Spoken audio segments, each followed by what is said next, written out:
Pay very close attention to what I'm about to tell you right now. Maybe you're going through this, or you know someone like this. 5 years ago, I met a woman named Catherine. She was 41 years old and lived exhausted, always complaining about life, always saying she was going to change, that she was going to value herself, that she was going to set boundaries. Everyone knew about Catherine's plans because she announced them out loud. This year is going to be different. I'm going to distance myself from toxic people. I'm going to start prioritizing myself. But you know what happened? Nothing. Absolutely nothing changed because Catherine spent more energy announcing changes than actually changing. Until one day, without telling anyone, without making speeches, without posting declarations on social media, Catherine simply changed. She stopped answering calls that drained her, stopped saying yes when she wanted to say no, stopped justifying herself for choices that were hers alone. 6 months later, when I found her, she looked completely different, lighter, more confident, more herself. And when I asked what had happened, she smiled and said something I never forgot. I discovered that the most powerful changes happen in silence when you stop announcing and simply act. And today, I want to share with you exactly what Catherine discovered through the teachings of Florence Scovel Shinn. The 7 things you need to remove from your life immediately. But here's the secret. Without telling anyone, because there are things that when you announce them, lose all their power completely. There are decisions that need to be made in the silence of your heart and simply executed. So if you're ready to understand this real transformation better, not performative, hit that like button right now and subscribe to the channel. This seems like a simple gesture, but it's already the beginning of silent actions you do without anyone seeing, that shows only to you your commitment to your evolution. Take a deep breath. By divine grace, your life is about to change, so pay even closer attention now. The first thing you need to remove from your life silently are the people who constantly drain your energy, diminish you, make you feel small. This was exactly the first change Catherine made. She had a friend of many years who always had a negative comment. If Catherine shared an achievement, oh, but so-and-so achieved it faster. If Catherine was happy, enjoy it while it lasts. If Catherine tried something new, do you really think that's going to work? Catherine would spend hours on the phone with this person and end the conversations feeling terrible, doubting herself, questioning her choices. And you know why this friend did this? Not out of deliberate malice, but because seeing Catherine shine was a painful mirror that reflected everything she herself didn't have the courage to do in her own life. Florence Scovel Shinn taught something powerful in her work. He that walketh with wise men shall be wise, but a companion of fools shall be destroyed. The people around you shape who you become.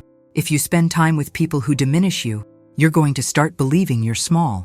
If you spend time with people who discourage you, you're going to lose your courage. And here's what Catherine did.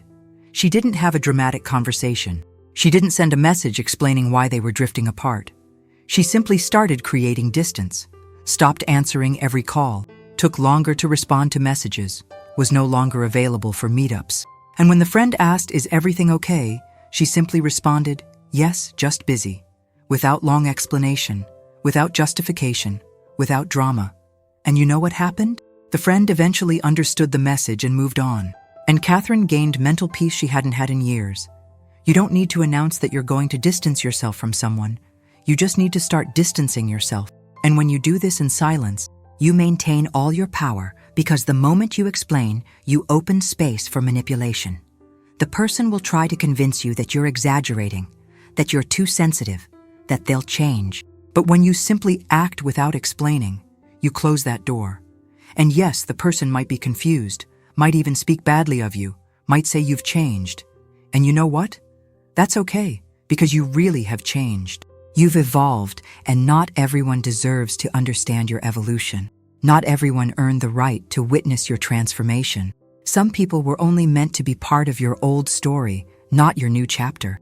The second thing you need to remove silently is this sick need to seek everyone's approval before doing anything. You live asking for opinions. Do you think I should do this? Do you think this decision is right? What do you think about me doing that?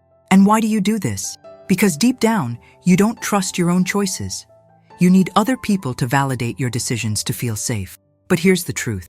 When you outsource your decisions to other people, you also outsource your power.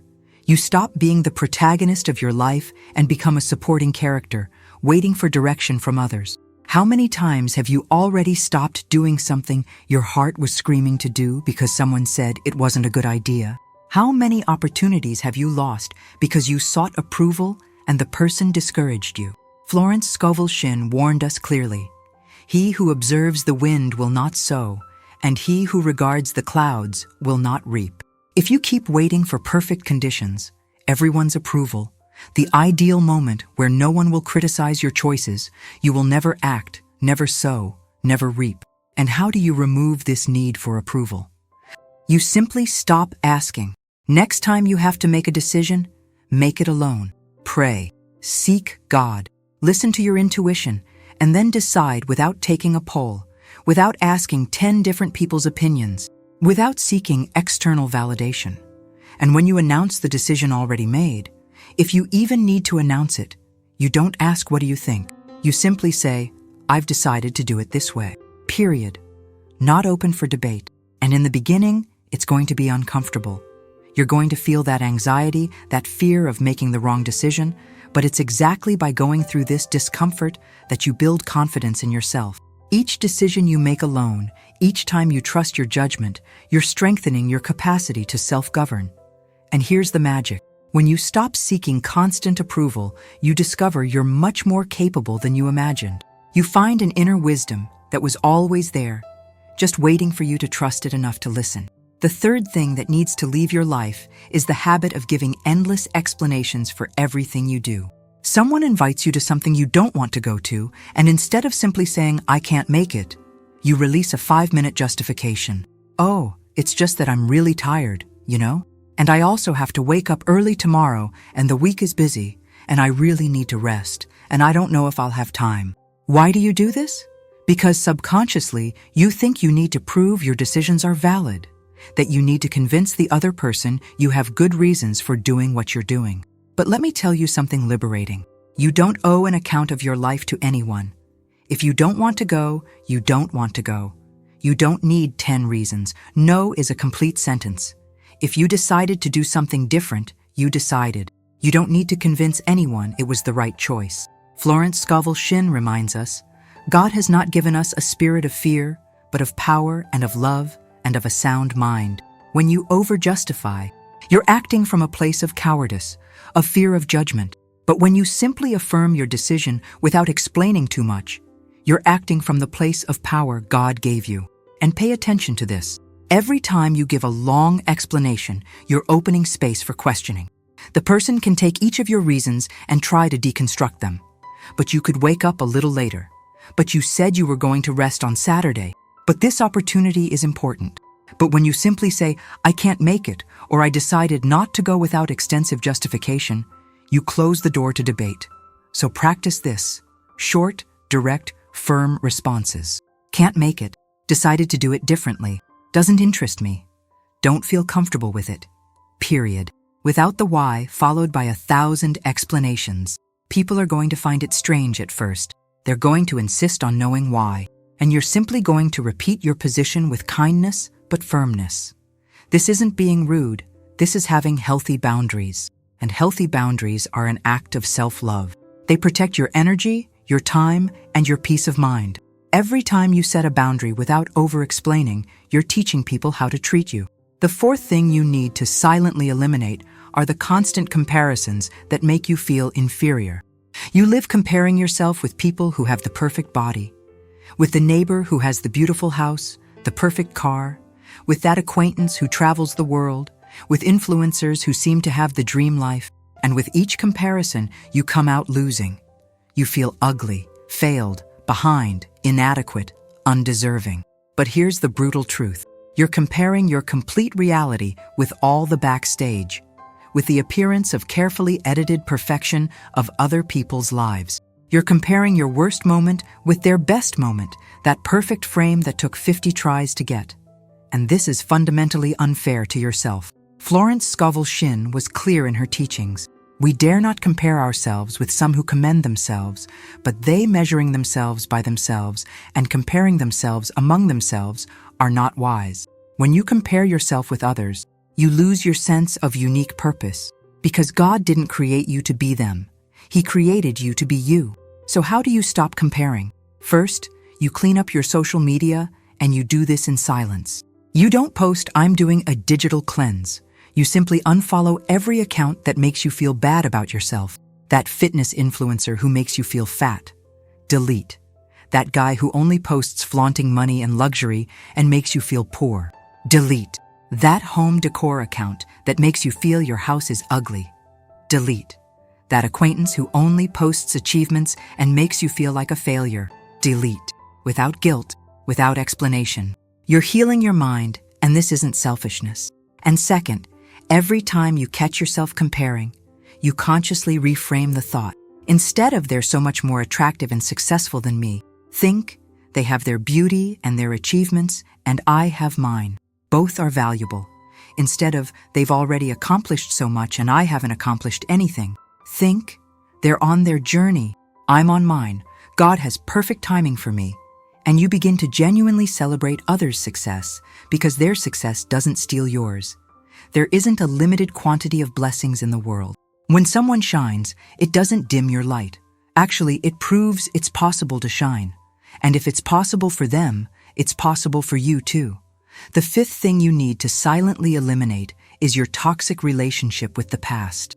You live ruminating over old mistakes, reliving hurts, mentally replaying conversations that happened years ago, punishing yourself for choices you made when you were a different person with different circumstances, knowing less than you know today. And while you're stuck in the past, you're not present in the now. You're missing the life that's happening in this moment. Florence taught us powerfully, forgetting those things which are behind and reaching forward to those things which are ahead. I press toward the goal. Notice, she didn't say constantly remembering my past failures. She said forgetting and reaching forward. You can't move forward if you're looking back all the time. It's impossible to drive forward with your eyes fixed on the rearview mirror. So today, in this moment, you make a decision in the silence of your heart. I release the past. You forgive that younger version of you who made mistakes. She did the best she could with what she knew at the time. You forgive the people who hurt you, not because they necessarily deserve forgiveness, but because you deserve peace. Because carrying resentment is like drinking poison and expecting the other person to die.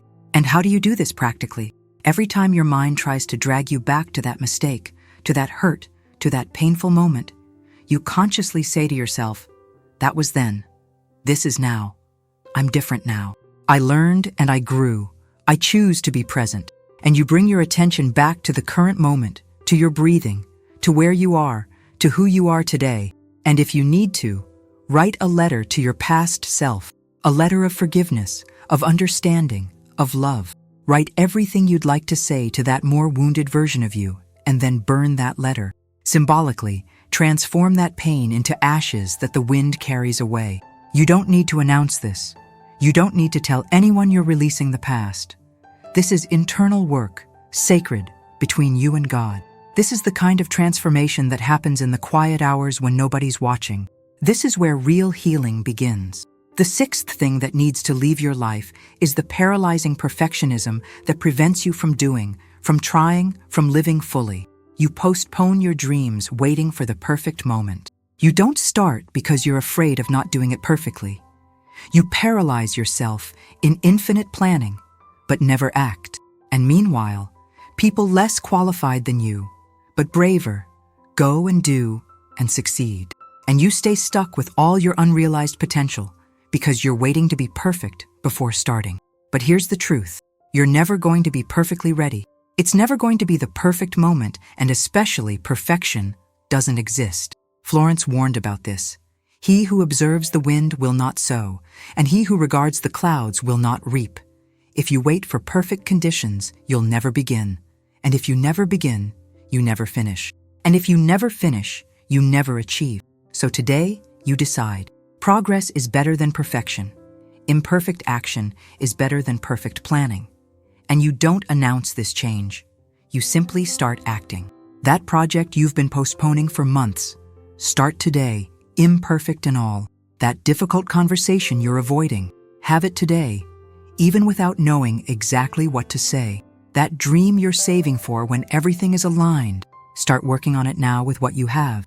And you're going to make mistakes, you're going to stumble, you're going to do things that later you'll think could have been done better. That's okay, because you're going to learn more by doing imperfectly than by planning perfectly.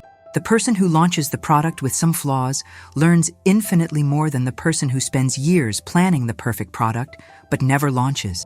The person who starts the business without having everything figured out grows more than the person who waits to have all resources before starting. Done is better than perfect, always. Messy action beats perfect inaction every single time. And when you remove perfectionism from your life silently, when you simply start acting despite the fear, you discover something liberating. You're capable. You always were capable. Perfectionism was just an elegant excuse for fear. It was your mind's way of protecting you from possible failure, but it also protected you from possible success. The seventh thing you need to silently eliminate is the paralyzing fear of others' judgment. You live hostage to other people's opinions. You don't do what you want to do. Don't say what you want to say. Don't live how you want to live because you're afraid. What will they think? What will they say? How will they judge me? And this keeps you trapped in a life that isn't yours, in a version of you that's acceptable to others but inauthentic to yourself. You're living for the audience, performing a role, wearing a mask. But Florence Scovel Shinn asked a powerful question in her teachings. Do I now seek the approval of men or of God? Or do I seek to please men? For if I still pleased men, I would not be a servant of Christ. You cannot serve God and serve public opinion at the same time. And here's a liberating truth. People aren't thinking about you as much as you imagine.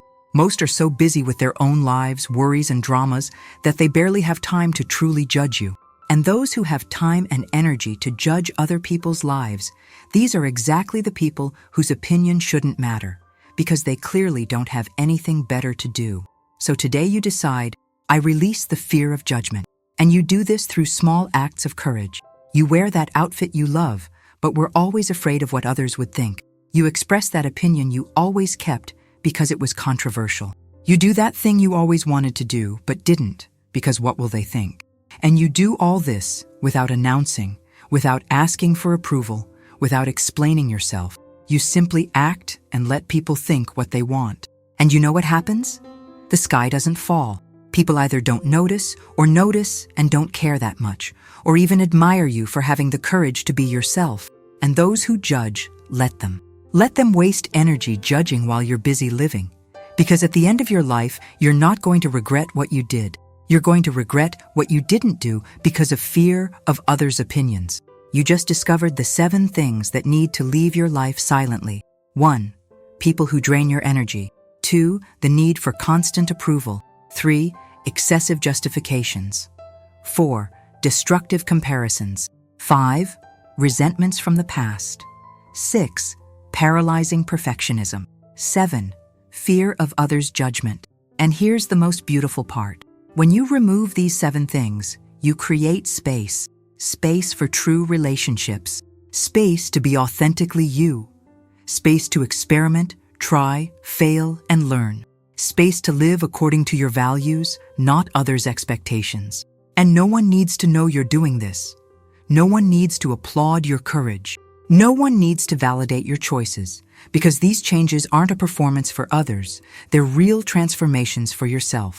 People will notice eventually. They'll notice you're different, lighter, more present, more you, and they'll ask what happened to you. And you'll smile and say, nothing special, just living. Because they don't need to know the backstage, the internal work, the silent eliminations you made. They just need to see the result. A free, authentic, fulfilled person. So I challenge you now. Choose one of these 7 things to start eliminating today. Don't try to do all at once. Choose the one that's holding you back most in this moment and start silently, without announcing. Just do it. And when you feel you've progressed, choose another and keep eliminating one by one everything that no longer serves you. Come to the comments now and write just this. I'm ready to evolve in silence. This declaration is your signature of commitment to yourself. If this video touched your heart and helped you in some way, leave a like, subscribe to the channel, and turn on notifications. Because this way you also do your part and help us grow and reach more people who also need to hear this. And always remember, the most powerful changes are always the quietest. Because they're real, they're deep, they're for you, not for the audience. By divine grace, you're about to become the best version of yourself. Not that version that pleases everyone, but that true, free, authentic version. And that version was waiting for you to have the courage to eliminate what doesn't serve and embrace what you truly are. Today is the day. Now is the hour. Evolve in silence and let your results make the noise. See you in the next video, and until then, may God bless you and illuminate your life on this journey of silent but powerful transformation.